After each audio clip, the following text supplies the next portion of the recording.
کہنے لگے چلو جمعہ ہو گیا تو جا کے اندر حضور کی زیارت ہی کر لیتا ہوں، لیٹ تو ہو ہی گیا ہوں۔ حضرت عمر اندر چلے گئے تو پیچھے سے وہ منافقین اپنے سردار سے کہنے لگے کہ 2 منٹ میں عمر کو پتہ چل جائے گا کہ تم نے جھوٹ بولا ہے۔ عمر کو جا کے پتہ چل جائے، کہنے لگا بڑے پاگل ہو، میں نے تمہاری جان بچائی ہے، نبی پاک نے تو مسجد سے نکالا ہے نا۔ تو عمر کو پتہ چل جاتا نا ہم منافق ہیں، تو ابو بکر بھی مسجد میں تھے، علی بھی مسجد میں تھے، عثمان بھی مسجد میں تھے، بچانے والا ہی کوئی نہیں تھا۔ عمر نے تلوار لے کے تو دنیا سے نکال دینا تھا،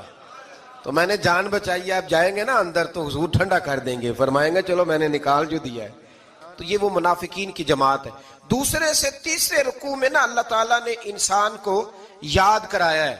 کہ تو نے عبادت اپنے رب کی کرنی ہے، اور فرمایا رب تمہارا وہ ہے جس نے تمہارے لیے زمین کو فرش بنایا ہے، آسمان کو چھت بنایا ہے،